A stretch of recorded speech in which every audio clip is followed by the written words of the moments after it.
Um estudo da história, por Arnold Toynbee, parte 9, página 95. 2. Gênesis de civilizações. 4. O problema proposto e como não deve ser solucionado. Número 1. O problema proposto.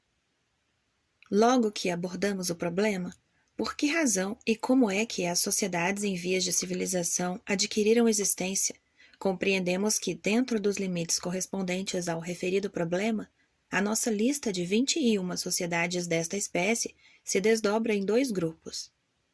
15 das referidas sociedades são filiadas a sociedades predecessoras da mesma espécie. Entre estas, a filiação de um pequeno número é tão íntima que a sua individualidade, considerada isoladamente, pode constituir um tema de controvérsia, ao passo que, na outra extremidade da escala, a filiação das outras é de tal maneira vaga que a metáfora implícita no termo filiação pode parecer suscetível de nos levar longe demais. Mas adiante. As sociedades filiadas, em número aproximado de 15, estão incluídas num grupo diferente do das 6 restantes, as quais, tanto quanto nos é possível discernir, emergiram diretamente da vida primitiva. De momento, é à gênese destas 6 últimas que nos propomos dedicar a nossa atenção. São elas as sociedades egipcíaca, sumérica, minoica, siríaca, maia e ândica. Qual a diferença social que separa as sociedades primitivas e as sociedades mais evoluídas? Essa diferença não consiste na presença ou na ausência de instituições. Por isso que as instituições são os veículos das relações impessoais entre indivíduos. Relações estas em cujo ambiente decorre a existência de todas as sociedades, porque mesmo a menor das sociedades primitivas que algum dia existiu, foi edificada sobre uma base mais ampla do que o estreito círculo dos laços diretos e pessoais de um único indivíduo. Instituições são atributos de todos os gêneros de sociedades, sem exceção, e, portanto, propriedade comum às 2 espécies em que as dividimos. As sociedades primitivas possuíram as suas instituições: a religião do ciclo anual agrícola, totemismo e exogamia, tabus, iniciações e classes idosas, segregação dos sexos durante certas fases da vida em departamentos comunais separados, e algumas dessas instituições foram, por certo, tão esmeradamente elaboradas e engenhosas como as que são características das civilizações. As civilizações também se não distinguem das sociedades primitivas por motivo da divisão do trabalho, porquanto é igualmente possível discernir pelo menos rudimentos da divisão do trabalho nas vidas das primitivas sociedades. Reis, feiticeiros, ferreiros e menestréis foram todos especialistas. Se bem que o fato de Hefaestos, o ferreiro da lenda helênica, ter sido coxo, e Homero, o poeta da lenda helênica, ter sido cego, sugira a suposição de que nas sociedades primitivas a especialização constituísse um fato normal e tendente a ficar restringido entre aqueles que careciam de capacidade para serem homens enciclopédicos ou homens que tocassem 7 instrumentos. Uma das diferenças essenciais entre civilizações e sociedades primitivas, tais como as conhecemos, observar-se-á que o cavit é importante. Consiste na direção que tomou o mimetismo ou tendência imitativa. O mimetismo é um atributo genérico de toda a vida social. A ação pode ser observada não só nas sociedades primitivas, mas também nas civilizações, em toda e qualquer atividade social oriunda da imitação, no gênero da que manifestam em relação às estrelas do cinema, as suas irmãs mais modestas. O mimetismo atua, porém, em direções diferentes, nas 2 espécies de sociedades. Nas sociedades primitivas, tais como as conhecemos, o mimetismo é dirigido no sentido das antigas gerações e dos mortos, que permanecem invisíveis, mas não destituídos da possibilidade de se fazer sentir, como ponto de apoio dos anciães que ainda vivem, a reforçar o seu prestígio. Numa sociedade em que o mimetismo é assim orientado na direção do passado, as normas dos costumes e a sociedade permanecem estáticos. Em contraste, nas sociedades em vias de civilização, o mimetismo encontra-se dirigido no sentido das personalidades criadoras que comandam um séquito, porque são os pioneiros dessa mesma civilização. Em semelhantes sociedades, o aglomerado dos usos e costumes, como podemos chamar em português ao cake of custom, de que fala o Walter Bagehot ao referir-se-lhe na sua obra Física e Política, fragmenta-se e a sociedade movimenta-se dinamicamente ao longo de uma trajetória de modificação e desenvolvimento. Mas se nos perguntarmos se esta diferença entre as sociedades primitivas e as sociedades mais evoluídas é permanente e fundamental, teremos de responder negativamente, porquanto a razão pela qual conhecemos as sociedades primitivas numa condição estática reside no fato de que só as conhecermos por observação direta nas últimas fases das suas respectivas histórias.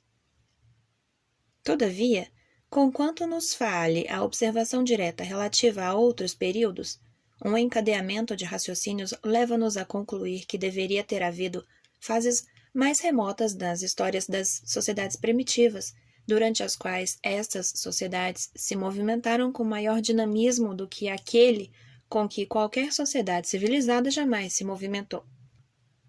Dissemos que as sociedades primitivas são tão antigas quanto a própria raça humana, mas deveríamos ter dito com mais propriedade que são ainda mais antigas. A vida social e institucional de uma espécie depara-se-nos entre alguns mamíferos mais evoluídos que não pertencem ao gênero humano, e é claro que o gênero humano se não poderia ter tornado humano, a não ser num ambiente social.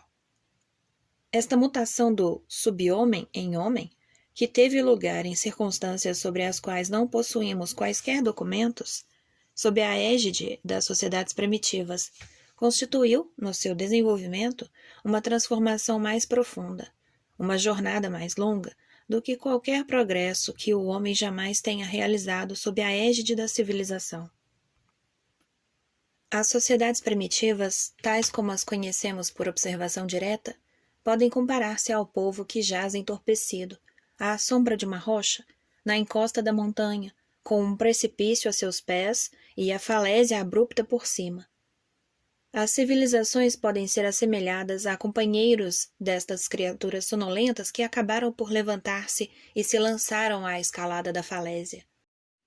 Enquanto nós outros, por nossa parte, nós podemos comparar a observadores cujo campo visual se encontra limitado ao socalco da rocha e às escarpas mais próximas da falésia sobranceira, que entraram em cena quando os vários membros do grupo se encontravam nestas respectivas atitudes e posições. À primeira vista, podemos sentir-nos tentados a estabelecer uma distinção absoluta entre os dois grupos, aclamando os alpinistas como atletas e desdenhando das figuras inativas, como se tratasse de paralíticos. Mas depois de refletir melhor, acharemos mais prudente suspender o nosso julgamento. Afinal de contas, as figuras inativas podem, na realidade, não ser paralíticos.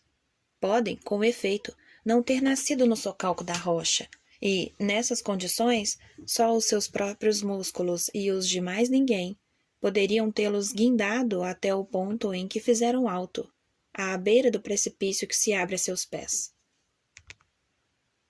Por seu turno, os seus companheiros que se encontram escalando a escarpa, nesse mesmo momento, acabaram certamente de deixar o referido socalco da rocha e de partir à escalada da escarpa sobranceira, e, como se não avista o socalco de rocha imediatamente superior, não sabemos até que altura chegarão, nem as dificuldades que terão de vencer para atingir a proeminência próxima. Sabemos apenas que lhes não é possível fazer alto, nem repousar, seja onde for que se encontrem, antes de atingir a referida proeminência. Assim, ainda mesmo que pudéssemos avaliar a força, a destreza e os nervos de cada um dos alpinistas em questão, não poderíamos avaliar com exatidão em que ponto é que se lhes apresentaria qualquer perspectiva de alcançar a proeminência superior, que constitui o objetivo de seus esforços de momentos. Podemos observar, além disso, que por cada um dos alpinistas que, de momento, avançam energicamente, 2, as nossas civilizações extintas, voltaram a cair derrotados sobre a proeminência de onde tinham partido. Fracassamos na tarefa de encontrar o objetivo imediato da nossa investigação, isto é, um ponto permanente e fundamental que assinale a diferença entre as sociedades primitivas e as primitivas civilizações. Mas conseguimos obter, incidentalmente, alguma luz sobre o derradeiro objetivo do nosso presente inquérito, a saber, sobre a natureza dos germens das civilizações. Tomando como ponto de partida a mutação das sociedades primitivas em civilizações, observamos que esta mutação consiste na transição de um estado estático para uma atividade dinâmica. E poderíamos concluir que a mesma fórmula se revela satisfatória para aplicar-se à emergência das civilizações decorrentes de secessões operadas nos proletariados internos procedentes de minorias dominantes de civilizações pré-existentes, que perderam a sua capacidade criadora. Estas minorias dominantes são estáticas por definição. Por que dizer que a minoria criadora de uma civilização em desenvolvimento degenerou ou se atrofiou, transformando-se na minoria dominante de uma civilização em vias de desintegração? É simplesmente um modo de afirmar que a sociedade em questão resvalou de uma atividade dinâmica para uma condição estática. A secessão de um proletariado representa uma reação dinâmica em oposição a esta condição estática, e à luz deste critério, podemos observar que, na secessão de um proletariado procedente de uma minoria dominante, se gera uma nova civilização, por intermédio da transição de uma sociedade em que se encontra numa condição estática e passa a uma atividade dinâmica, exatamente como soe ocorrer na mutação que dá origem a uma civilização exterior a uma sociedade primitiva.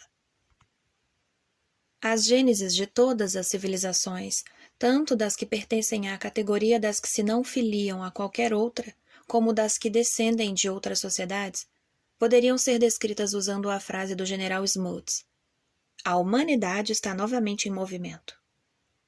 Este ritmo alterado de estatismo e dinamismo, de movimento, pausa e movimento, foi considerado por numerosos observadores, em épocas muito diferentes, como fato fundamental na natureza do universo. Como a sua fecunda retórica, os sábios da sociedade cínica designaram essas alternativas pelos termos de yin e yang, yin a alternativa estática e yang a alternativa dinâmica. O núcleo do caráter gráfico cínico representativo do yin parece desenhar enoveladas nuvens escuras a sombrear o sol, ao passo que o núcleo do caráter gráfico representativo do yang parece apresentar o disco do sol emitindo os seus raios num céu sem nuvens. Segundo a fórmula chinesa, yin é sempre mencionado em primeiro lugar e, dentro dos limites do nosso campo visual, podemos verificar que a nossa geração, que atingiu a plataforma da primitiva natureza humana há 300 mil anos, nesse ponto repousou durante 98% do referido período, antes de entrar na fase da atividade yin-yang da civilização. Cumpre-nos agora procurar o fator positivo, seja ele qual for, cujo impulso pôs novamente a vida em movimento. E começaremos por explorar duas alamedas que se revelarão becos sem saída. Número 2. Raça. Afigura-se evidente que o fator positivo que, no decurso dos últimos 6.000 anos, arrancou parte da humanidade do estado de yin, das primitivas sociedades que se encontravam no socalco da rocha, impelindo-a para o estado de yang da civilização, que é a escalada da falésia, deve ser procurado seja em algum tributo especial dos seres humanos que efetuaram a referida transição, seja em qualquer modalidade especial do ambiente no qual a transição se efetuou, ou ainda em qualquer ação recíproca entre estes dois fatores. Consideraremos em primeiro lugar a possibilidade de conseguir a solução do problema que estamos procurando resolver por um ou outro destes fatores, encarados isoladamente. Podemos nós atribuir às virtudes de qualquer raça ou raças particulares as gêneses das civilizações? Raça é uma palavra usada para designar a posse de qualquer qualidade distintiva e atávica existente em grupos particulares de seres humanos. Os supostos atributos raciais que nos concernem, neste ponto, são qualidades distintivas físicas ou espirituais, supostamente inatas em certas sociedades. A psicologia, entretanto, e, em particular, a psicologia social, é uma ciência que se encontra ainda na infância, e todas as discussões até hoje entabuladas sobre o assunto, quando se pretende apresentar a raça como fator determinante da civilização, se travam sobre a hipótese de que existe uma correlação entre qualidades psíquicas apreciáveis e certas características físicas evidentes.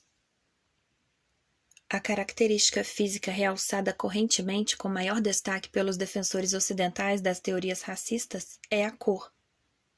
Na verdade, admite-se que se conceba que a superioridade mental e espiritual se encontre de alguma forma ligada com a cor e, portanto, positivamente correlacionada com a relativa ausência de pigmentação da pele, embora semelhante relação se afigure biologicamente improvável.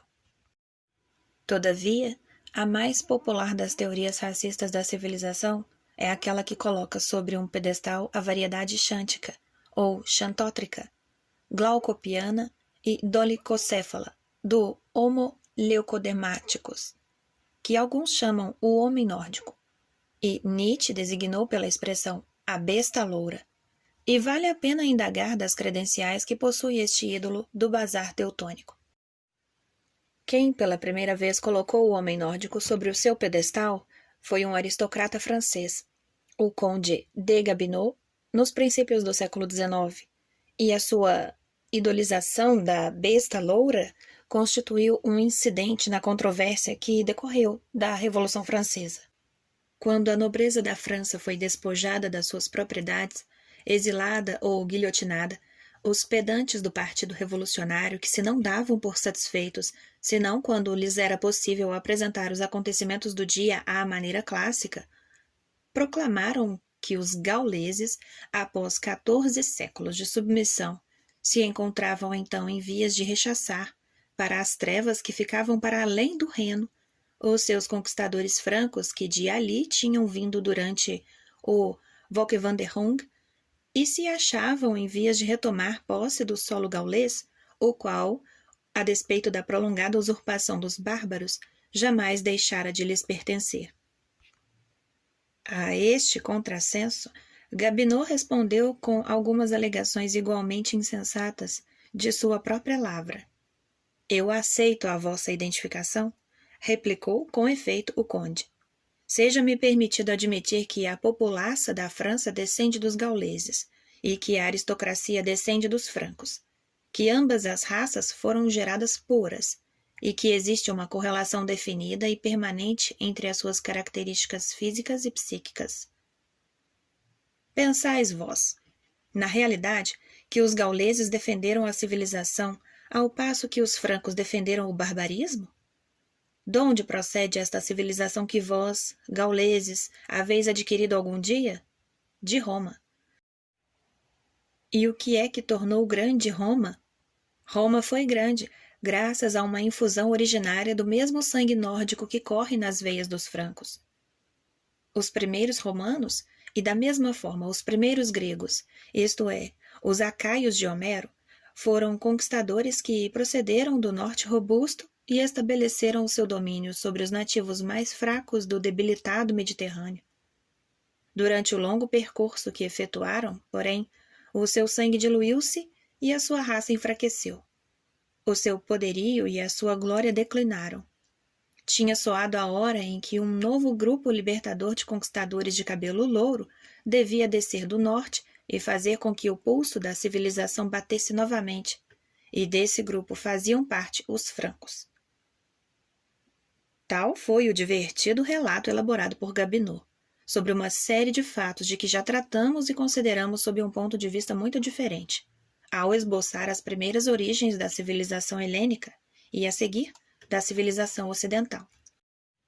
O seu jeu d'esprit, ou jogos mentais, político, adquiriu certa plausibilidade, mercê de uma descoberta da qual Gobineau se apressou a tirar vantagem. Averigou-se, com efeito, que quase todas as línguas vivas da Europa, como ocorria com o grego e com o latim, e com as línguas vivas da Pérsia e do norte da Índia, assim como com o iraniano clássico e com o sânscrito clássico, têm relações entre si, como se tratasse de membros de uma vasta família linguística. Daí se inferiu, com razão, que deveria ter existido uma língua ariana ou indo-europeia original e primitiva, na qual se teriam filiado todos os membros conhecidos da referida família. Inferiu-se erradamente que os povos entre os quais foram correntes estas línguas aparentadas estavam correlacionados fisicamente no mesmo grau das referidas línguas e que eram todos descendentes de uma raça primitiva, ariana ou indo-europeia, que se espalhou, conquistando e sendo conquistada, para leste e para oeste, para norte e para sul, partindo de seu berço original. Uma raça que produziu o gênio religioso de Zaratustra e de Buda, o gênio artístico da Grécia, o gênio político de Roma e, clímax adequado, às nossas nobres pessoas. Ora, a esta raça se deveriam praticamente todas as realizações da civilização humana.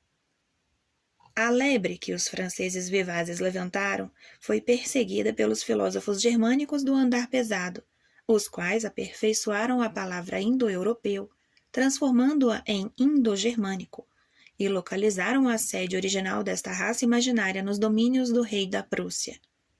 Pouco antes de rebentar a guerra de 1914 a 1918, Houston Stewart Chamberlain, um inglês que se tomou de amores pela Alemanha, escreveu um livro intitulado As Fundações do Século XIX, no qual acrescentou Dante e Jesus Cristo ao rol dos indo-germânicos.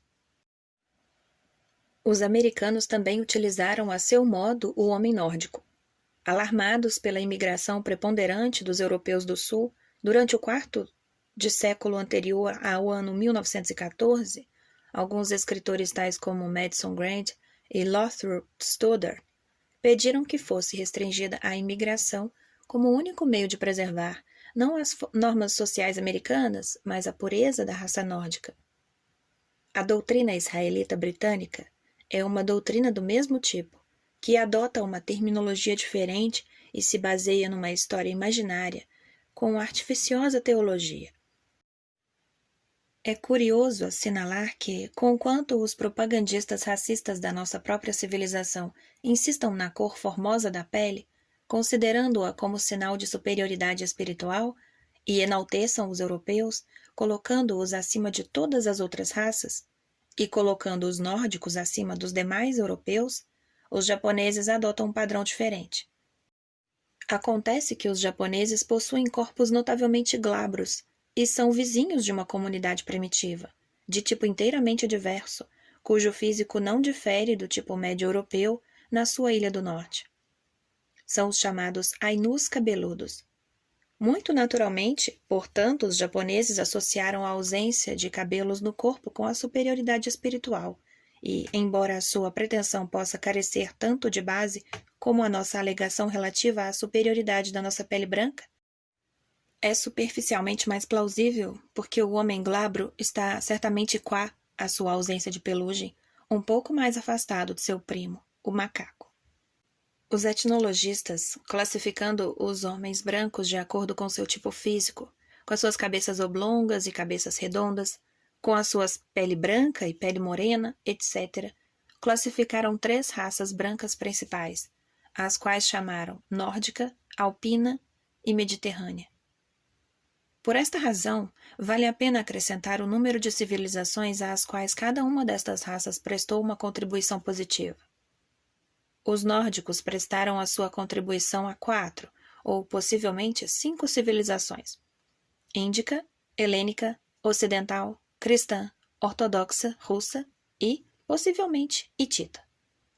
Os alpinos contribuíram para 7, ou possivelmente 9, sumérica, hitita, helênica, ocidental, os 2 ramos russos e o organismo principal da civilização cristã ortodoxa, irânica e, possivelmente, egipcíaca e minoica. Os mediterrâneos prestaram a sua contribuição a 10 civilizações, a saber, egipcíaca, sumérica, minoica, siríaca, helênica, ocidental, organismo principal da civilização cristã ortodoxa, irânica, arábica e babilônica.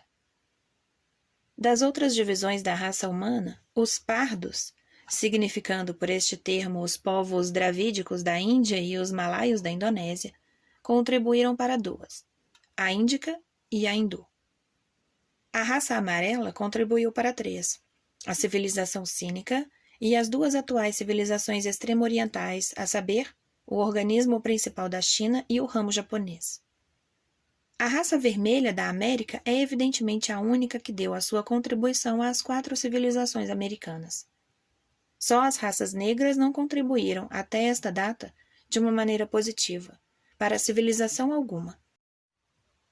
As raças brancas conservam-se na dianteira, mas cumpre-nos não esquecer que há muitos povos brancos a quem não pode ser imputada a responsabilidade de ter contribuído para qualquer civilização e que se encontram exatamente na mesma situação em que se encontram as raças negras. Se alguma coisa de positivo se conclui desta classificação, é que metade das nossas civilizações se baseiam em contribuições de mais de uma raça. A civilização ocidental e a civilização helênica contam, cada uma, com o concurso de 3 raças, e, se as raças amarela, parda e vermelha fossem encaradas como sub-raças, do mesmo gênero das divisões nórdica, alpina e mediterrânea, da raça branca, estaríamos provavelmente habilitados a apresentar um grande número de colaboradores que concorreram para todas as civilizações. Qual possa ser o valor destas subdivisões e qual a época em que elas representaram povos histórica e socialmente distintos é uma outra questão. O assunto considerado em globo é excessivamente obscuro. Mas já dissemos o suficiente para justificar a nossa recusa em aceitar a teoria segundo a qual a causa e a autora da transição de Yin para Yang, isto é, da condição estática para a condição dinâmica, nas várias partes do mundo sucessivamente, de há cerca de 6.000 anos a esta parte, teria sido uma raça superior.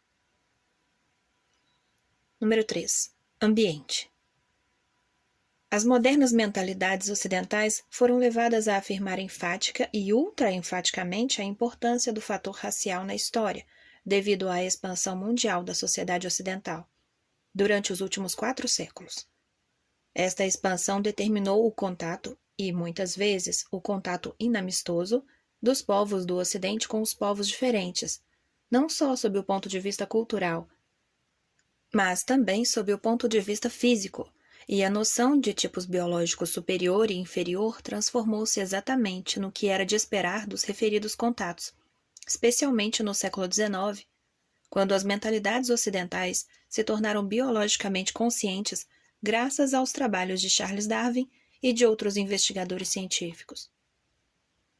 Os gregos da Hélade também se expandiram, por via do comércio e da colonização, no mundo que os cercava, mas esse mundo era muito mais restrito do que o mundo atual e se, por um lado, continha uma vasta diversidade de culturas, por outro, não apresentava uma grande diversidade de tipos físicos.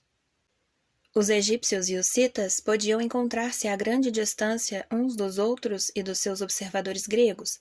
Heródoto, por exemplo, sob o ponto de vista da sua maneira de viver, mas a diferença que existia entre eles não era tão impressionante como a que existe entre o negro da África Ocidental e o pele vermelha da América, em comparação com o europeu.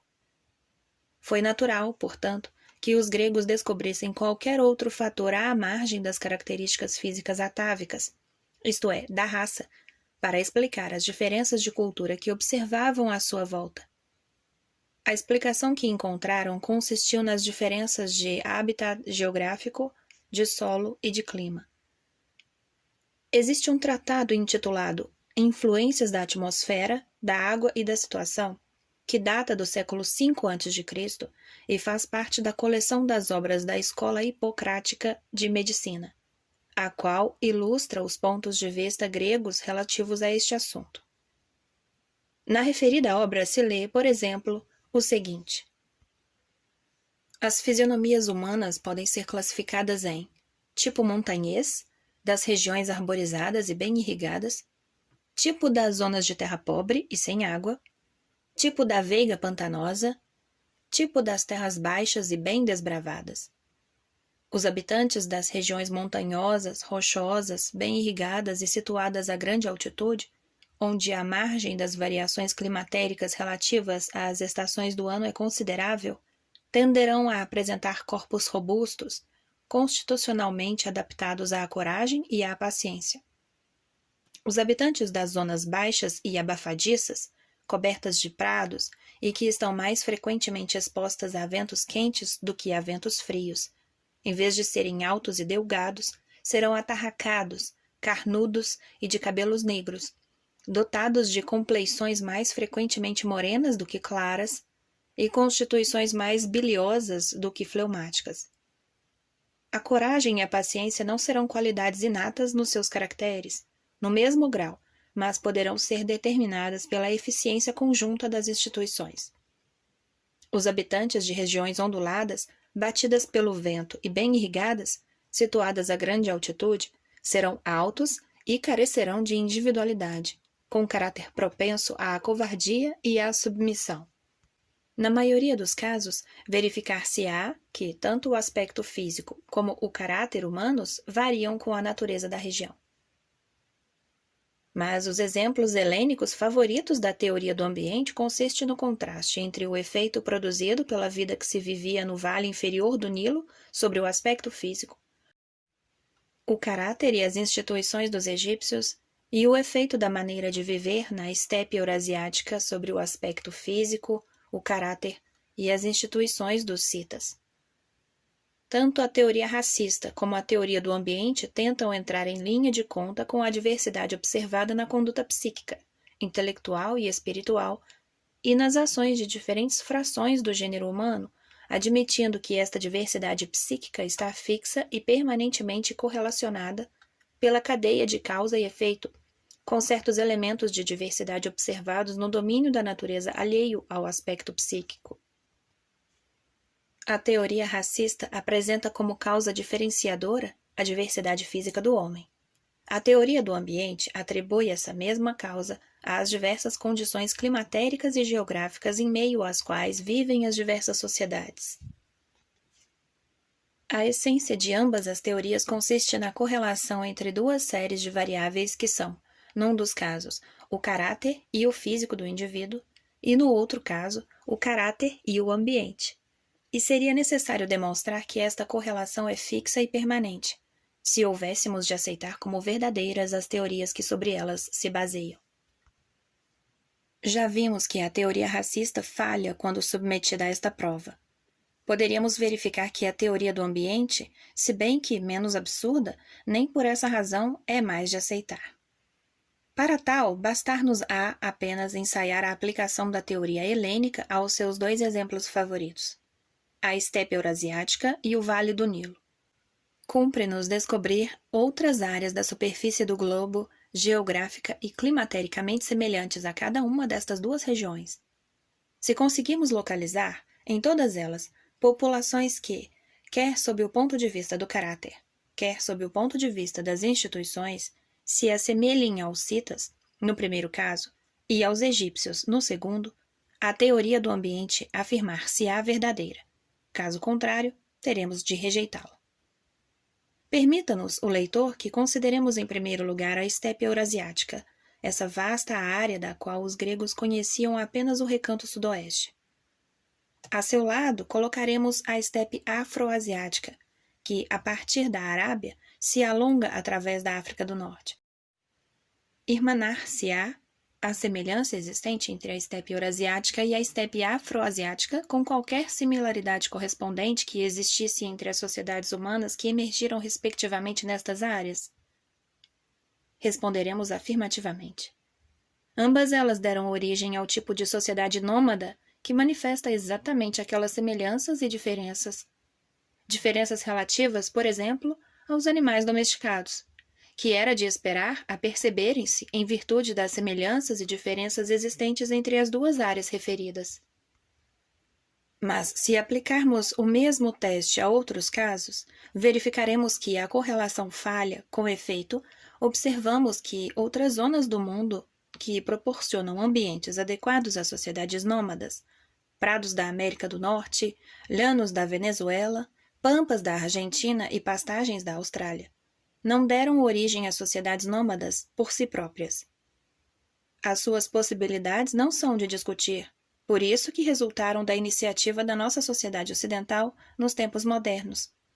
E os guardadores de gado, que foram os pioneiros ocidentais, cowboys norte-americanos, gaúchos sul-americanos e pastores australianos, que se apoderaram destes terrenos baldios e o ocuparam durante várias gerações. Na vanguarda das enxadas e dos moinhos que avançavam, empolgaram a imaginação do gênero humano tão entusiasticamente como os citas, os tártaros e os árabes.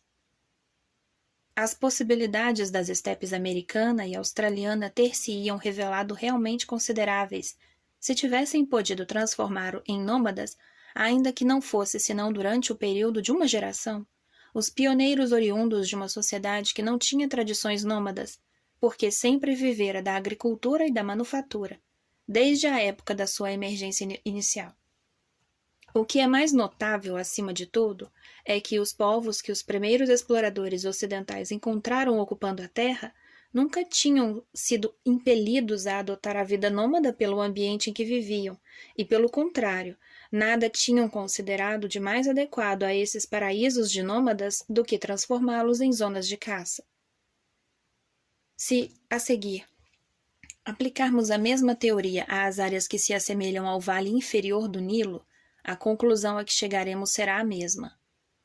O vale inferior do Nilo foi, a bem dizer, um esporte na paisagem da estepe afroasiática. O Egito goza do mesmo clima quente que a vasta área que o rodeia, mas dispõe de uma vantagem excepcional, de um infalível suprimento de água e aluvião que lhe é fornecido pelo grande rio que nasce além dos limites da estepe, numa zona de chuvas abundantes. Os criadores da civilização egipcíaca utilizaram-se desta vantagem para fazer surgir uma sociedade que contrastou flagrantemente com o nomadismo existente de cada um dos lados da zona onde a referida sociedade emergiu. Seria então o ambiente especial proporcionado pelo rio Nilo, no Egito, o molde positivo ao qual se deveu a gênese da civilização egipcíaca? Para estabelecer esta tese, teremos de demonstrar que, em qualquer outra área diferente onde se observou um ambiente do tipo nilótico, uma civilização similar emergiu independentemente da primeira. A teoria satisfaz ao teste numa área vizinha em que as condições requeridas são preenchidas, designadamente nos vales inferiores do Tigre e do Eufrates.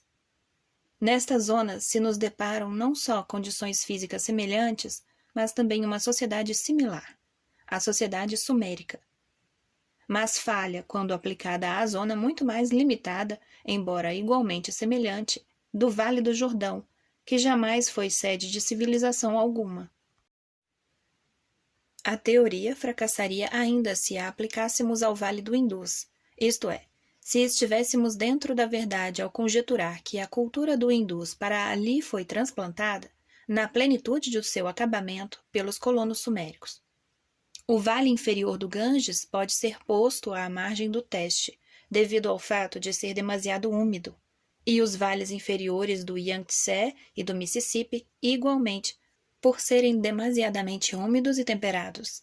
No entanto, o crítico mais capcioso não pode negar que as condições do ambiente proporcionadas pelo Egito e pela Mesopotâmia são proporcionadas da mesma forma pelos vales do Rio Grande e do Rio Colorado nos Estados Unidos. Sob o pulso do moderno colonizador europeu, apetrechado com os recursos de que se muniu e consigo trouxe do outro lado do Atlântico, estas plagas da América realizaram milagres comparáveis aos milagres realizados no Nilo e no Eufrates pelos engenheiros egípcios e suméricos. Mas esta arte mágica jamais foi ensinada pelo Colorado ou pelo Rio Grande, a quem quer que, antecipadamente, se não tivesse tornado seu adepto, por tê-la aprendido em outros lugares. Como fica demonstrado à evidência, o fator ambiente não pode ser considerado o fator positivo que determinou a existência das civilizações fluviais, e poderemos chegar a uma confirmação desta conclusão olhando de relance para outros ambientes que deram origens às civilizações em determinadas áreas, sem produzir o mesmo efeito em outras. A civilização ândica viu a luz da existência num elevado planalto e a sua eclosão apresentou um forte contraste com a selvageria encoberta pelas florestas amazônicas das terras baixas. Seria, então, o planalto a razão pela qual a sociedade ândica se adiantou na sua marcha em relação aos seus vizinhos selvagens? Antes de admitirmos esta opinião, deveremos olhar de relance para as mesmas latitudes equatoriais africanas, na região em que as terras altas da África Oriental beiram as florestas da bacia do Congo.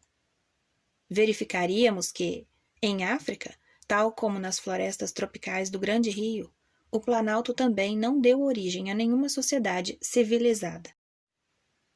Similarmente, observamos que a civilização minoica emergiu num aglomerado de ilhas situadas num mar interior e abençoadas pelo clima do Mediterrâneo.